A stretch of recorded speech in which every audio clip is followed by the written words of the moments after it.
Okay. All right. Hi. And then you're One more time. you're listening to Keyboard and Quill. From StarTree, creators of the Real-Time Analytics Summit. And podcast. Hi, I'm Tim Berglund. I'm Rachel Pedreschi. This is Keyboard and Quill. In part one, we looked at the quickening pace of life from literal prehistory, the hunter-gatherer origins of people through agriculture and the development of writing and prints of writing, including the printing press in Europe, and kind of stopped there. It was 45,000 years. We were really tired afterwards. We were, but we're ready for part two. We're going to pick up here in the middle of the 1700s in England. Okay, let's do that. Shall we fire up the time machine again then? It's time. Yay!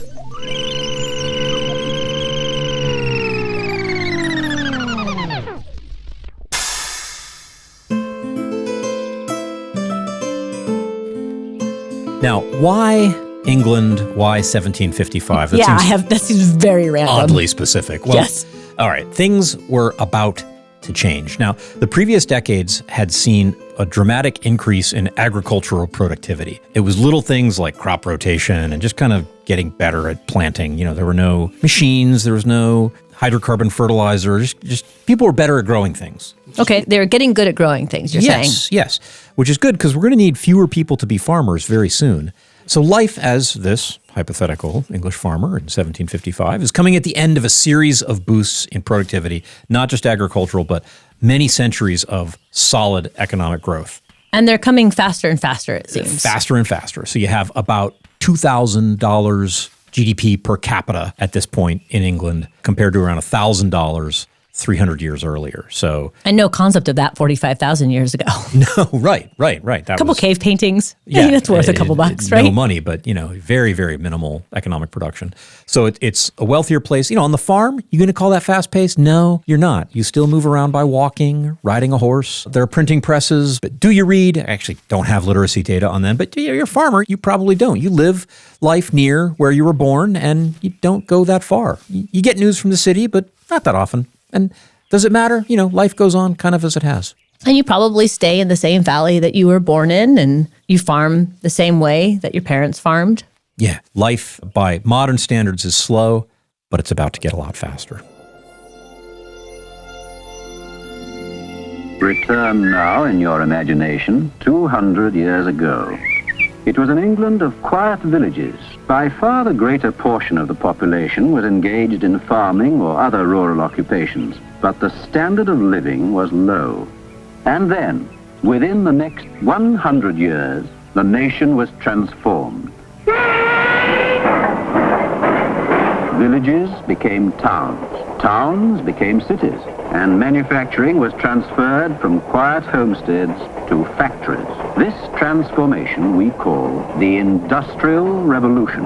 And that wasn't just limited to England, right? The Industrial Revolution swept through. Absolutely global. It started in England. That's why we went to where we are, 1755, English farmer. Was it James Watt and his apocryphal tale of his The mother's tea kettle? Mother's tea kettle. Yeah, James Watt actually does have a very legitimate part in this story, but it starts in 1764. James Watt, how often have I told you not to waste your time? I'm not wasting my time, Mother. I am inventing something. What are you inventing, laddie? A steam engine. The legend of young James Watt and his mother's tea kettle is, of course, untrue.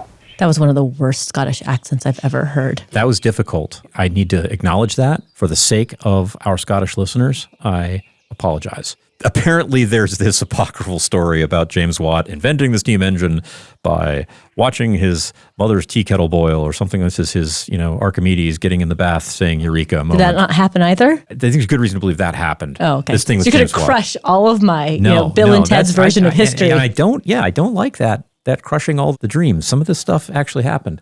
We talked about this in the last episode, like with the printing press. There are these other ideas that precede the one that gets the press, if you will. Ba-dum-bum. We'll see it with the telephone. We'll see it with the telegraph. There are all these bad attempts where the idea is out there. It's like something's in the air. Yeah.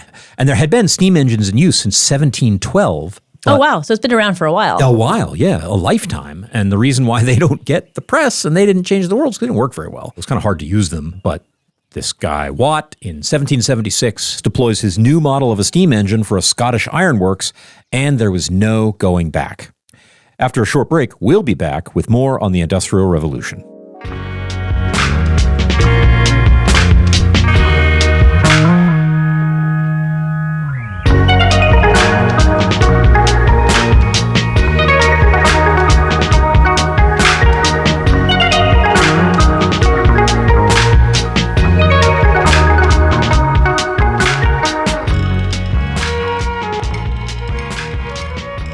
I'm Rachel Pedreschi. I'm Tim Berglund. This is Keyboard and Quill. We're going to keep going with our show on the quickening pace of life with steam power.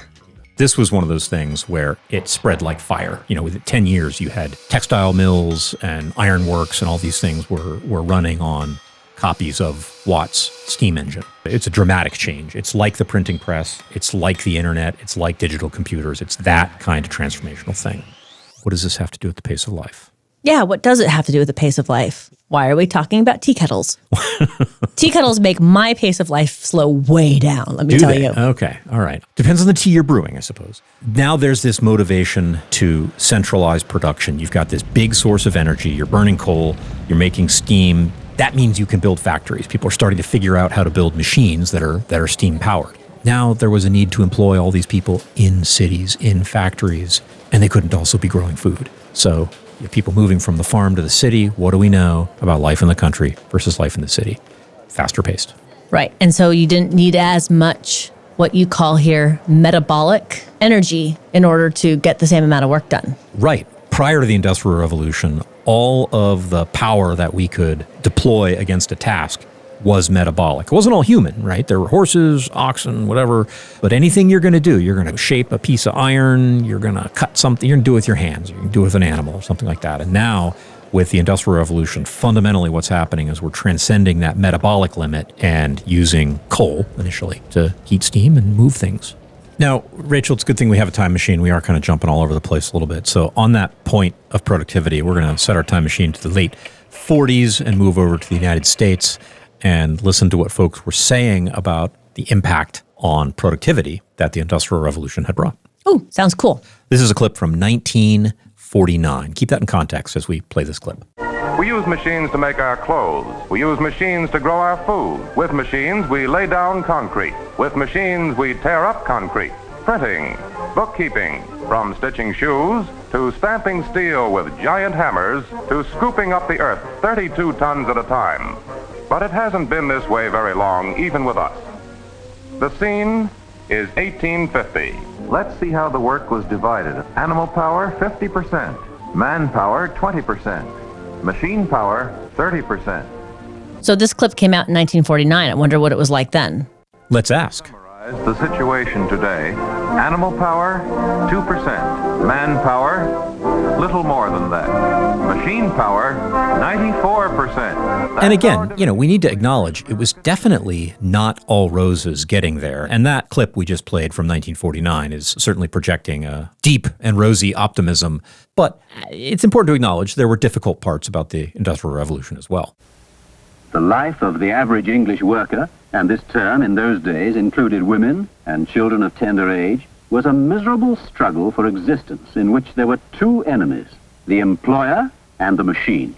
It's kind of how I feel about my Slack app today. Yeah, I'm with you on that. That's how I feel about email. But yeah, again, there were tremendous abuses of labor throughout a lot of the Industrial Revolution. It was a difficult transition in people trying to figure out the right way to make factories work, because we'd had more than 10,000 years to figure out how to make farms work. And now all of a sudden there's this huge explosion of investment in this totally new way of working. It was a little bumpy getting there. But let's stay focused on communication. We've been trying to keep the lens in part one. We're trying to think about text as much as possible. And what did steam power do to the printing press? So in 1814, the London newspaper The Times found out they actually deployed the first steam-powered printing press. Oh, nice. So what did this do to the cost of text and to the amount of text that we were regularly exposed to? I have a guess. And to the distribution of that news. We're going to listen here to Tom Mullaney from Stanford talk about what happens when you can distribute information faster. The first newspaper outfit is industrializing the production and thereby driving the cost of production far lower. At that point in time, the original master is still being set by what are known as compositors, typesetters, by hand. And this is a laborious, meticulous process. It takes hours and hours and hours. At the turn of the 20th century, the rise of a new technology completely changed that game once again, called hot metal composing through the company Mergenthaler Linotype. The Linotype machine was this sort of pipe organ-sized device where an operator no longer set type by hand. They sat down at a keyboard and typed out the copy of the newspaper article or whatever it is. And this machine would, in real time, load up molds that have the mold of the letter T, the mold of the letter F. It would line those up based on what the person had keyboarded in. And then, in real time, it would injection mold a molten alloy that would be pressed into the mold and then cool near instantaneously. It cools very, very fast. And then the machine would spit out what is called a line of type, hence the term linotype. And you don't have to distribute it after. You literally dump it back into the molten pot and it melts down, ready for the next round of injection molding. What does this mean? This means you can drive the cost of papers down, but also, if you're the editor, if you're the publisher, you can hold off on the deadline for late-breaking news. You can wait till later in the day to include news because you don't have to compensate for the time it takes to set the type. And so you can scoop your competitor. Wow, that was really interesting. It was. Oh, my goodness. And fun side note, my father was a pressman for the Los Angeles Times for 35 years. Okay, so, a small town newspaper. Yeah, little tiny newspaper. I grew up wandering around the press room. And that is so cool. Yeah, they used offset printers, which are very similar, I think, in theory to these linotype, which is a great word. But in essence, this industrialization of text production allowed the unit cost of text to get cheaper. And people found that they have a higher demand for that information, so they want to go faster. It is really interesting that it gets cheaper and there's all this more text and people seem to want more. It's like the Kylo Ren effect. There's demand. You really need to bring Star Wars into this. I'm not gonna stop. Okay. I mean, I think you should challenge me for bringing the sequels into this. I'll take that critique. But yeah, you make text cheaper and they want more. And like you said, faster. And what do you think this does to society? Yeah. Like, how does this change the people? Let's see what Tom has to say about that. Yeah, your morning paper has the breaking news. Theirs doesn't. And so they have to move to hot metal composing to compete. And what does that do to the consumers of this type? You don't think about it, but news is faster. News is faster. Suddenly, and this is the famous theoretician of the nation state, Benedict Anderson, imagined communities. It's been identified as probably the top 100 most important books ever published. The argument that he makes is that for someone living through this or in the aftermath, this changes our mind. Suddenly, the average person today with one Sunday newspaper will encounter more printed material than a person living in the early modern world might have encountered in a year of their life, just like one Sunday paper. But also, it has stories in seemingly real time from all over the world. The war, the latest new stock market news, the latest this, and it creates this vision in what he refers to as this imagined community that over time, the person actually begins to feel a connection and identification with a hypothetical community of people that they will actually never meet in their real life. Dude, I mean, that's the story of social media right there, right? Like you can't. Absolutely. So imagined communities is social media. Yeah. After a short break, we'll pick up the pace with the Telegraph. But first, let's finance our next studio session. At the tone, please record your message. Hi, this is Moritz Lau from Schilmark, Germany. Keyboard and Quill is made possible by StarTree, host of the Real-Time Analytics Summit, an annual conference that brings together professionals in a data space to discuss harnessing actionable insights from real-time data. Join us to learn, teach, connect, and have an amazing time with the best community in a user-facing, real-time analytics world. Register now at rtasummit.com. I'm Rachel Pedreschi. I'm Tim Berglund. This is Keyboard and Quill.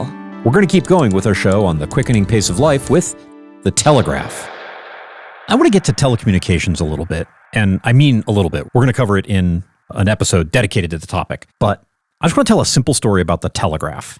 Okay. And kind of start there. Now, the good old Morse code telegraph was first demonstrated in 1838 over 2 miles of wire. Sort of the American school book story of the message, "What hath God wrought?" The first telegraph message, wasn't actually until 1844, 6 years later, and it was a longer demonstration and everything. But, at this point, you've got this way of transmitting text electronically. There are electrical telegraph networks that are suddenly spreading all over the United States, all over the world. And during this type story, Rachel, that you and Tom were just telling, now all of a sudden information can move at the speed of light. Yeah, because you don't need to actually distribute anything anymore. Right. If you think of the crassest example of a good old cuneiform tablet, that's this big chunky piece of porcelain or whatever. Or a cave drawing that wasn't going to go anywhere. Yeah, it was very difficult to move cave drawings. It's very impractical for travel. And now information is massless. And so you've got, within a decade of the 1838 demo, 10,000 miles of telegraph wire in the United States. Within 20 years of the first telegraph demo, there was an undersea cable linking the US and Europe. So text messaging had come to the world.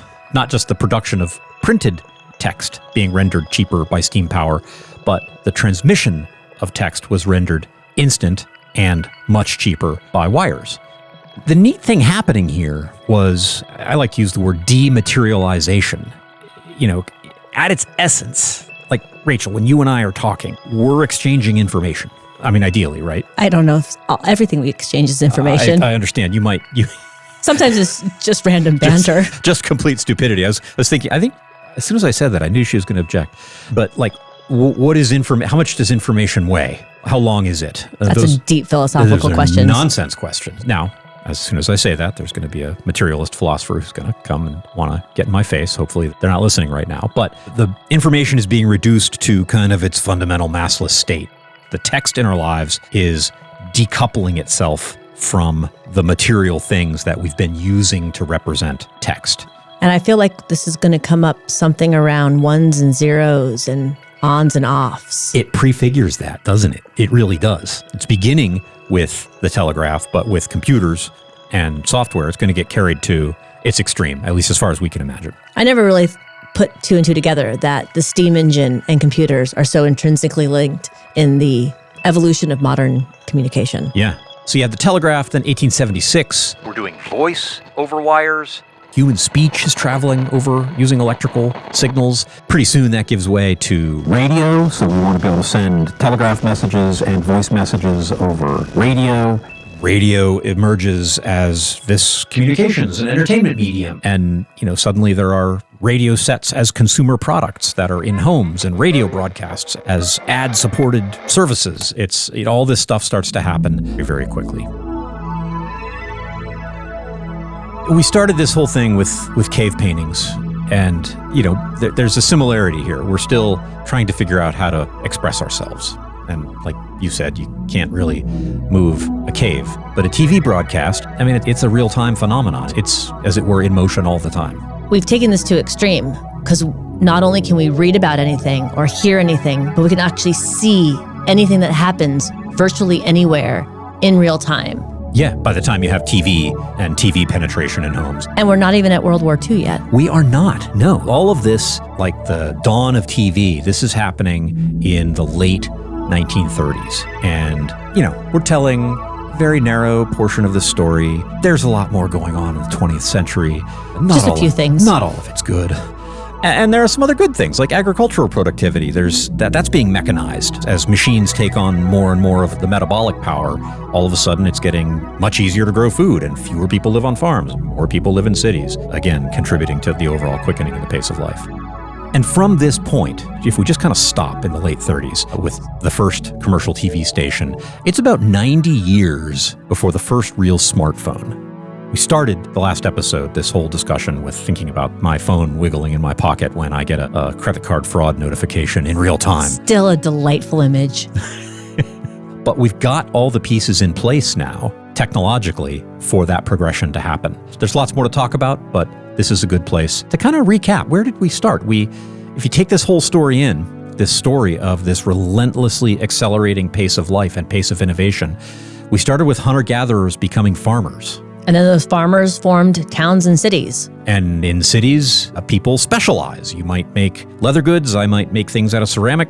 But into production of those various goods, we needed contracts and record keeping and writing. Led to alphabets. And printing and movable type press. And machines that spin wool into thread, that weave fabric, that power iron production. And then we hit the limits of metabolism as an energy source. And replaced it with steam. And we brought that to not just weaving, but printing. And there's newspapers, and they're everywhere, and they're affordable. But then the telegraph comes and reduces these messages from objects to be carried to information being transmitted. Telephone does the same with voice. Television does the same with images. And the world's information is everywhere and nowhere at the same time. It's right there available to you and comes from anywhere on the planet. And we don't even have pocket computers yet. No, we don't. We're stopping here in the late 30s. And from where we sit here, there is a lot to look forward to. Again, we're not tackling the whole history of the 20th century. There's a lot of very dark things that are not things to be looked forward to from here.